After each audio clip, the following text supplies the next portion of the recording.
Hello, everyone. Welcome to the Indie Author Showcase. For once, I, Alexander Morgan, am taking the lead alongside my father. I'm Chad Robert Morgan. And to why I'm taking center stage today, recently I have felt in kind of a wizarding mood. You know what I mean? I'm going to regret this, aren't I? Yeah, immediately. Oh, shit. Yeah. Oh, shit.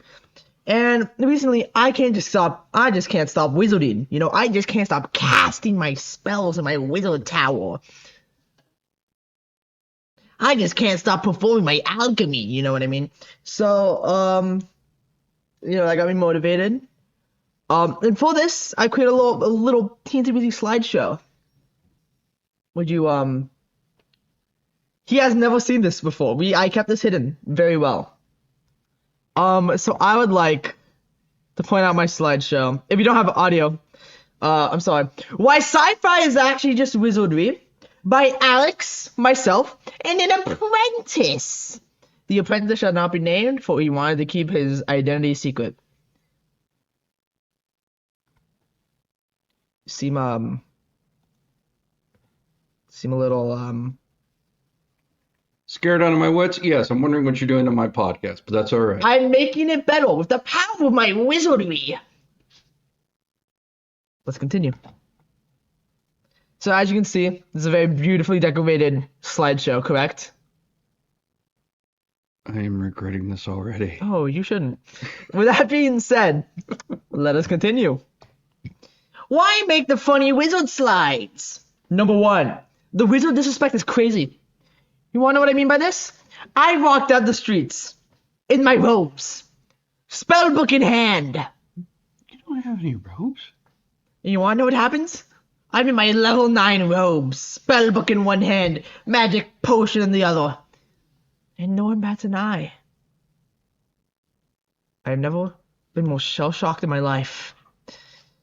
People have been downing wizards for far too long, okay? Us wizards, we've been disrespected, dishonored. And so I must reclaim the name for us wizards. Okay, Harry Potter. Don't mention that around me. Don't bring up Harry Potter. Okay, Gandalf. Better. Let's continue to ruin my podcast. Number 2. Sci-Fi is too often not properly accredited to wizards. What I mean by that, we'll get into this. All sci-fi, when you think about it, is just wizards in space. We will get into this more later. But for now, I will leave it at that. Number 3. It's really funny. That's number 3. And number 4, at the end, I will spread the word of true wizardry and show you where you too can learn how to be a mage. Now, ponder this. What is the difference between Han Solo and a cool, awesome wizard? What is the difference? Han Solo couldn't do magic. What answer did you come up with? Han Solo couldn't do magic. The answer to the question is absolutely nothing. Did you ever watch Star Wars? Is shooting a space gun and shooting a laser not magic? I think you mixed up Han Solo with Luke When Skywalker. shooting a laser pistol, is that not magic? No, it's not magic. Really? What's the difference between that?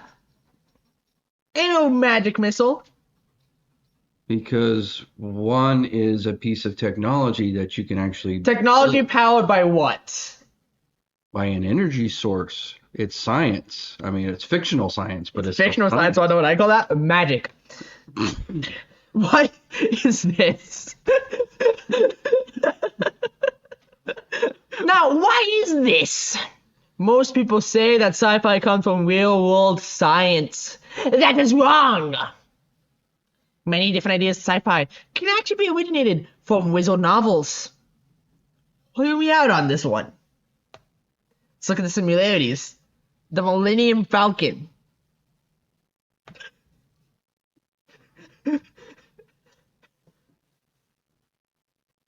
Yeah, I can't tell the two apart, really. They're identical. Yeah, exactly. Now, this is a photo taken from the famous movie The Hunger Games. This is of a character named Haymitch. He is an alcoholic, and noticeably, in many stories, spices, alcohol, drugs are often coded around. I'm starting to wonder if you're on drugs. No. Now, what is like this in magic, you might ask? Alchemy! Potions! And you wonder why I keep saying we're trying to sabotage the podcast. No. Alchemy and potions. They give you power. Just... Alcohol doesn't give you power. It gives you delusions. No, alcohol is like a poison potion. That's that green one at the bottom.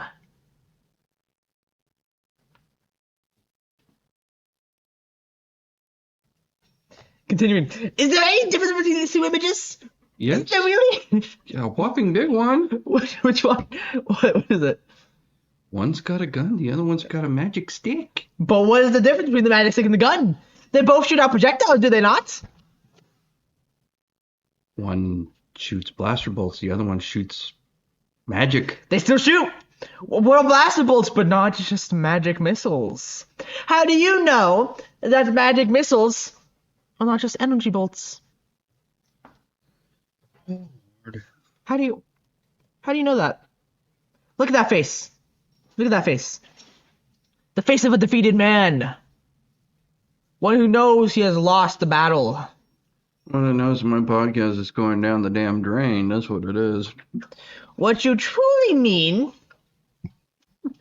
is that it is being improved. What does that do with the authors, you may ask? Yes, I really would. I am really asking, what does this have shit all to do with indie authors? I am taking a stand for the indie wizards, father.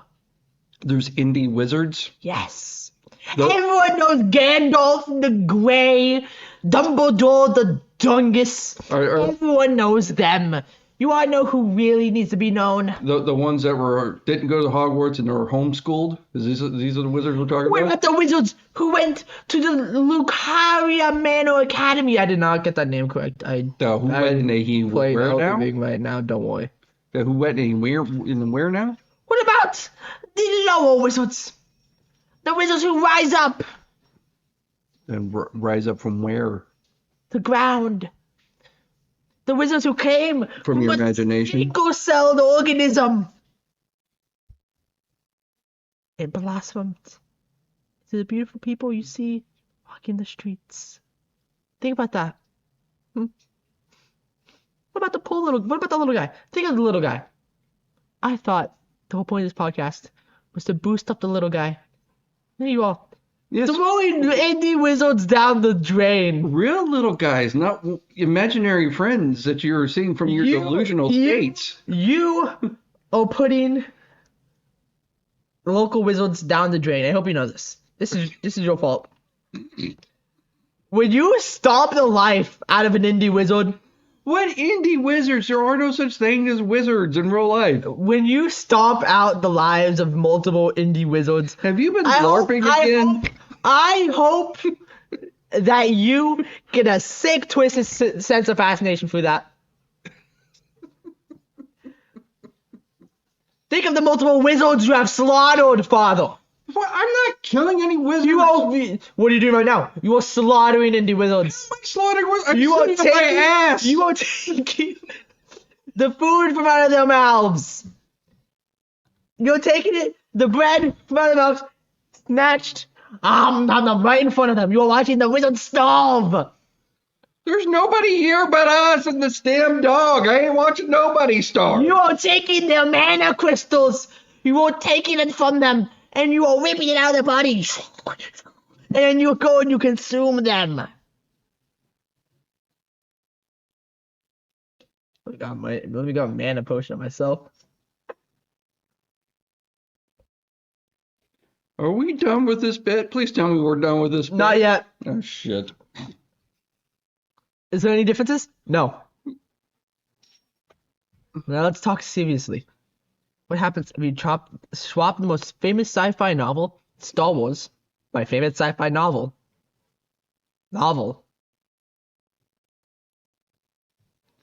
What's your point? and the most famous wizard novel? What happens if you swap features If from you're either of trying them? to say they both go on the same hero's journey and they both have similar plot points, you can deconstruct damn near any story. Well, except for the fact that Star Wars is 100 times better than that overrated piece of filth that has brought down the reputations of wizards single-handedly.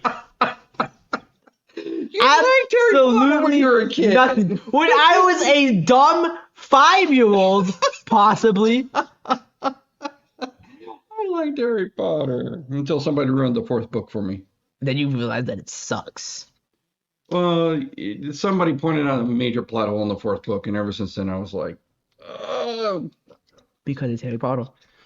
there is a major plot hole in the fourth book that once it was pointed out, We are nearing the end of my slideshow, Father. thank God. Stay with us. Thank God. Hold on, Father. I'm trying to, but this dog is not making it easy. Thank you for coming to my TED Talk. Okay.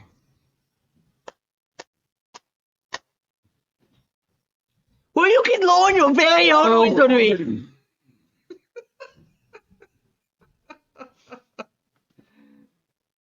HorrorCon, 14th through 15th of September. Creep IE, 24th to the 22nd, also on September. And Son of Monster Palooza, the 12th and 13th of October. That is the end of my slideshow. Any questions to present before the Ponderer? Yes, why the hell did you want to do this again? God, it's funny. I'd also like to mention that all of the images, or stock images, they're all just stock images I just kind of took. As you can see, I had to look up a very precise inquiry. But yeah, And we have a young puppy who's being very naughty right now. he's just a little guy. Oh, you're picking the very wrong time to be playful right now. He's just a little silly. Very wrong time to be playful. But yeah, that's my Was there any questions before the Ponderer? Are there going to be any more of these TED Talks? I mean, hopefully. Oh, good Lord. In a perfect world, yeah. You want to face the camera?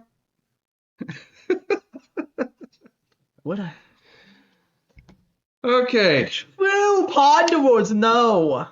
Can we get this podcast back on track now? So speaking of these horror conventions, Are you sure you don't have any questions for the Ponderer? oh, I definitely have no questions. Other than why the hell did we do this? But that's all right. Let's just move on. Because it was funny, Father. Moving on. You don't understand, Father. It was funny. Moving on. When I come Moving forward. promoting my alchemy, Through. Passing that. Getting past that. I'm promoting my alchemy, I'm casting my spells. Moving forward. Okay. Fine. It seems you're not a true believer of true wizardry. And today's broadcast is brought to you by a psychotic break. Roses are red, violets are blue.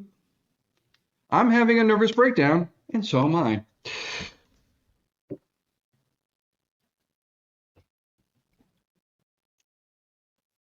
You know, a couple of days ago, Oh, Lord. Okay. I was in the dungeon. Okay. Nope. Back. Okay. That was enough of that. Moving on. Moving on. Whatever you Moving say. on. Moving on. Whatever you say. So speaking of these conventions we got going on, okay? So conventions are driven by the celebrities, right? Okay. So the conventions get big name celebrities to show up. People come to see the celebrities. Then after they get their autograph and their picture taken with the celebrities, they come to see the vendors, and that's when they meet us, right? Because they're definitely not going to come down there to meet us because they don't know who the hell we are, right?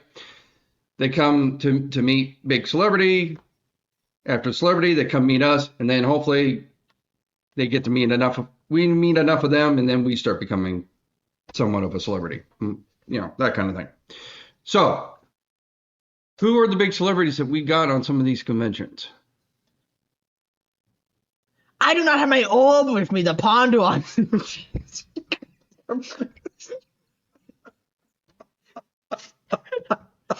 Want to inform me?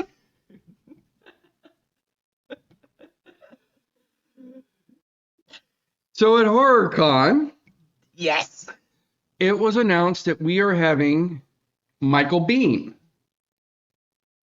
From all the famous movies like Terminator, Aliens with an S, and other ones, I'm sure. So I heard this somewhere that there was a story about so James Cameron was pitching Aliens, right? Right. He says he wanted to do a sequel to Alien, right? And had an S on it. Well, they sit there and says, well, Alien was already like 10 years ago, and you want to do a sequel to that. It's a 10-year-old movie. It was like, what would be the point of doing a sequel to a 10-year-old movie? And so he had Alien written on like a whiteboard, right? So then he puts an S at the end, and they're like, okay. And then he turns the S into a $sign, and they're like, oh, and then they were on board, right? So, but as a kid in the 80s, right, it seemed like Michael Biehn was in every single kick-ass sci-fi movie, right? He was in Aliens. He was in Terminator. He was in The Abyss. It seemed like every kick, especially if it was James Cameron, there was every single kick-ass summer blockbuster, he was in it. So I am really excited that HorrorCon's going to have Michael Biehn in it. Right. Moving on to Creep IE, we got a couple of really big celebrities going on that. So they are going to have a bit of a cast reunion. They got most of the cast. It's a small little indie film from the 80s. You might have heard of E.T. Never heard of it. A small little indie project. Not too many people have heard of it. One of the actors there is a guy by the name of Henry Thomas. Oh. So recently he's gotten a couple of major roles. He in the movie Doctor Sleep, which is the sequel to The Shining. He was Jack Torrance, which is the role that was very famously played by Jack Nicholson in the original movie. So in Doctor Sleep, he had to do his best Jack Nicholson impersonation. He was also the father in Netflix's Haunting of Hill House, amongst other roles. So that's Henry Thomas. And he was also the little boy from E.T. The cast of Terrifier 3 is going to be there. In fact, I believe the actor that plays Art the Clown will be there in full costume. Wowzers. But I'll tell you, the one celebrity that's scheduled to be there that I'm most excited, that I really hope I get a chance to meet, No. Billy D. Williams. Billy D. Williams? Lando Calrissian himself is supposed to be at Creep IE this year. Lando Calrissian? Lando The Calrissian. guy with the wizards? He is not the wizard. But he is with the wizards. Well, I guess technically he's with the Space Wizards, yes, because he does hang out with the Jedi. So he's down with the Jedi, so I guess technically he's with the Space Wizards.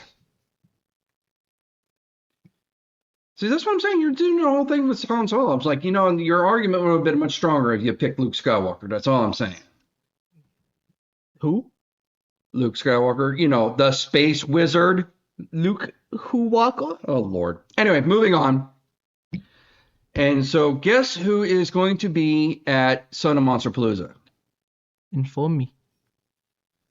Because I have no orb to ponder to right now.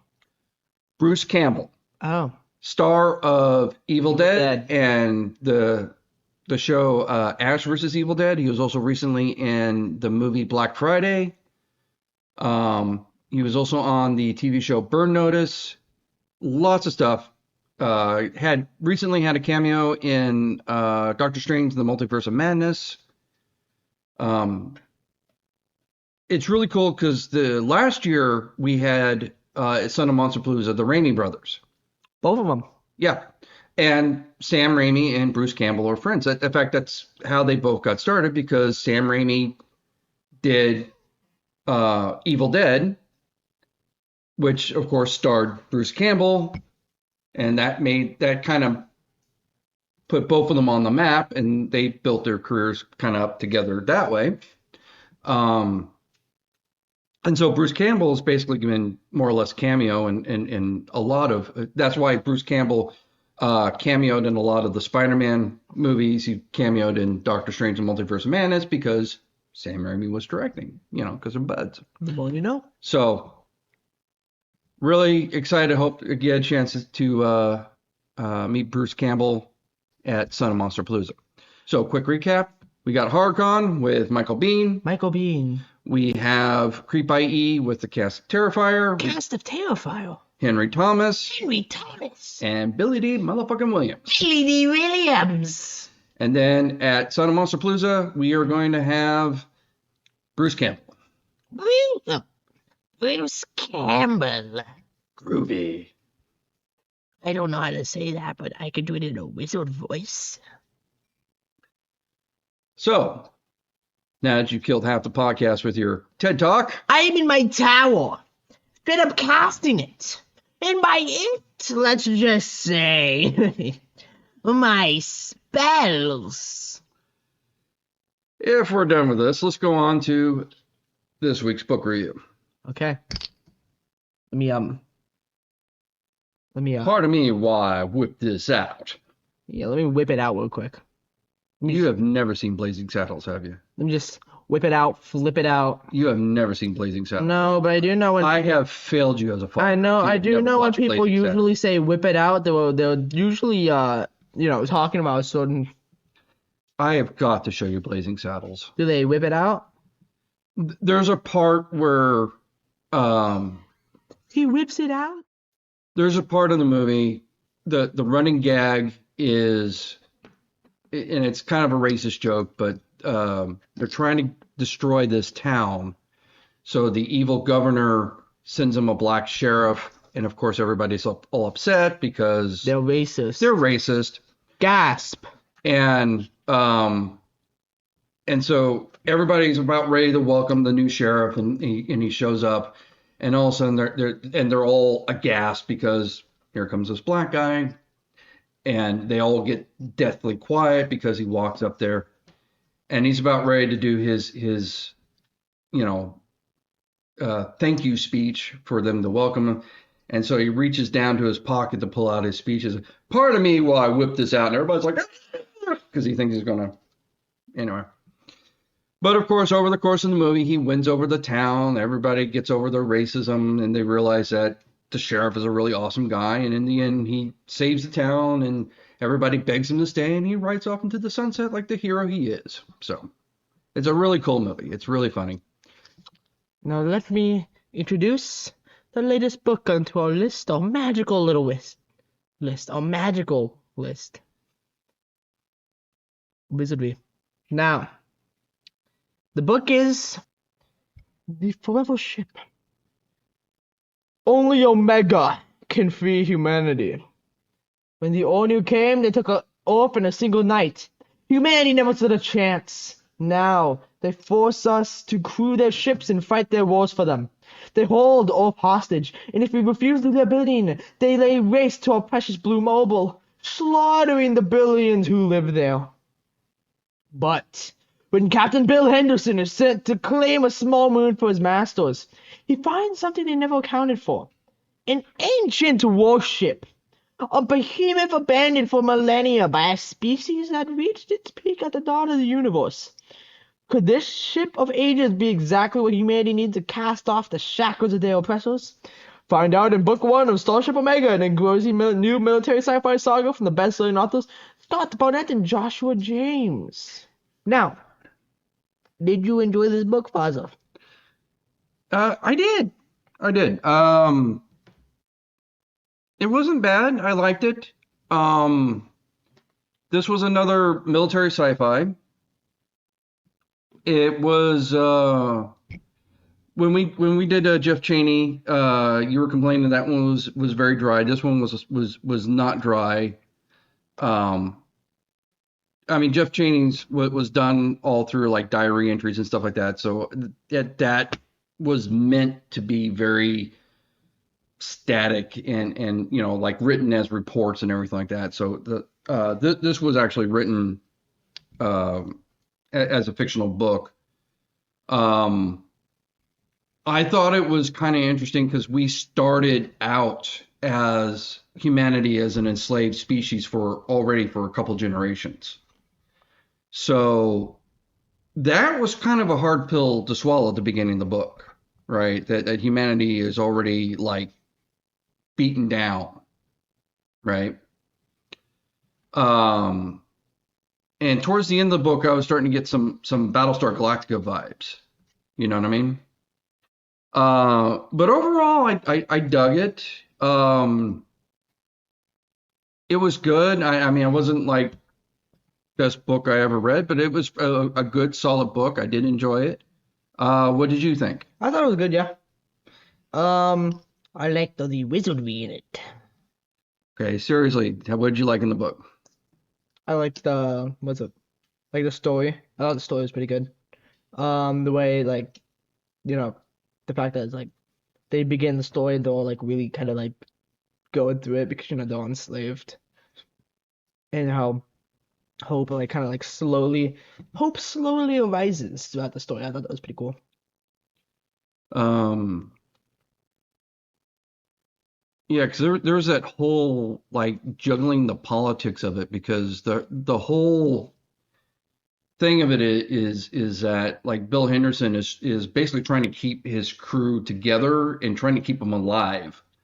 Because if they piss off their keeper, their overseer, he can just basically like punch a button and they're all like, just take them all out. They all have this little thing in their chest, um, that would just basically explode and kill them all. And all the dude has to do is punch it up into a computer.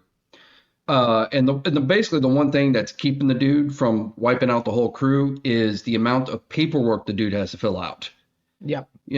So